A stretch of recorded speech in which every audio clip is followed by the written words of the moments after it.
लहसुन प्याज ही केवल भोजन का दोष नहीं है, भोजन का दोष धन भी है। किस धन से भोजन आया है, जिस धन से भोजन आया है उसका प्रभाव हमारे ऊपर पड़ेगा, भले वो सात्विक मूंग की दाल और रोटी हो, लेकिन वो धन अशुद्ध प्रकृति से कमाया गया है, पाप कर्म से कमाया गया है और मुझे दिया गया है, तो मेरी बुद्धि पर उसका फर्क पड़ जाएगा, उसको बुद्धि भ्रष्ट हो जाएगी। भीष्म पितामह जी, द्रौपदी जी, युधिष्ठिर जी और सब है सैया पर पड़े हुए हैं, जो बाणों की सैया पर, तो उनसे प्रश्न युधिष्ठिर जी कर रहे हैं, तो सटीक उत्तर दे रहे, तो द्रौपदी जी हंस पड़े। तो भीष्म जी ने कहा बेटा हंसे क्यों, उपदेश कोई हंसने वाला तो है नहीं।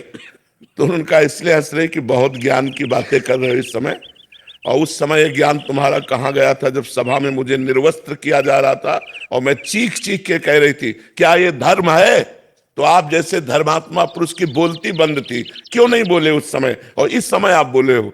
तब भीष्म जी मुस्कुरा दिए और बोले बेटा उस समय पापी दुर्योधन का अन्न खा रहा था, 6 महीना बाणों की सैया पर पड़ा, सारा रक्त निकल गया और भीषण कष्ट से, तो वो पाप नष्ट हो गया। अब मेरी बुद्धि पवित्र है, अब जो पूछोगे बिल्कुल धर्म संज्ञक उत्तर होगा। उस समय मैं नहीं बोल पाया क्योंकि पापी दुर्योधन का अन्न खाए हुए थे। अन्न का बड़ा प्रभाव होता है जी। किसी ऐसे व्यक्ति का धन अगर आश्रम में भी आ जाता है तो जो मतलब गलत तरीके से है बट वो दे रहा है, तो उसका भी प्रभाव पड़ेगा।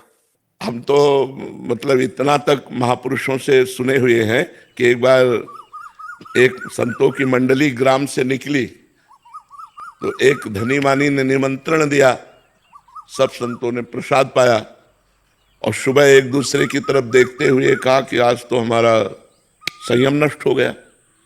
दूसरे ने कहा हमारा भी नष्ट हो गया, तीसरे ने कहा हमारा भी नष्ट हो गया। तो जो मुखिया थे उस संत मंडली के, उन्होंने कहा ऐसा कैसे हो सकता है, अन्न दोष से हो सकता है। तो उसको बुलाया जिसने पवाया था, तो उसने बताया कि हमारे संतान नहीं है, हम कामना से युक्त होकर के आपको पाए, तो सबका ब्रह्मचर्य नष्ट हुआ। मतलब भोजन का इतना बड़ा प्रभाव है कि धन भी पवित्र है, लेकिन आपकी कामना बनाते समय किस भाव में है वो उसका प्रभाव होता है। तो हम लोगों को ये देखना है कि थोड़ा हमारा जो लेने का ढंग है, अब जैसे अपने यहाँ है तो बिल्कुल भगवान के आश्रित है। अगर आप 100 रुपया निकाल के रखते हैं तो हम यही समझते हैं मेरे भगवान ने इसे प्रेरित किया है, क्योंकि मुझे पता है यहां वही दे सकता है जिसको श्री जी प्रेरित करेंगे। तो ये उनके मेहनत की कमाई है। वो 100 रुपया की दाल आएगी ना, और जब रोटी पाएंगे तो भजन होगा, लेकिन 1 करोड़ का जब व्यवस्था होगी तो भजन नहीं होगा, आपस में राग द्वेष ईर्ष्या काम क्रोध ये विकार होंगे। तो भोजन का प्रभाव हमारे ऊपर बहुत, वैसे भी कहावत है जैसा खाओ अन्न वैसा बने मन।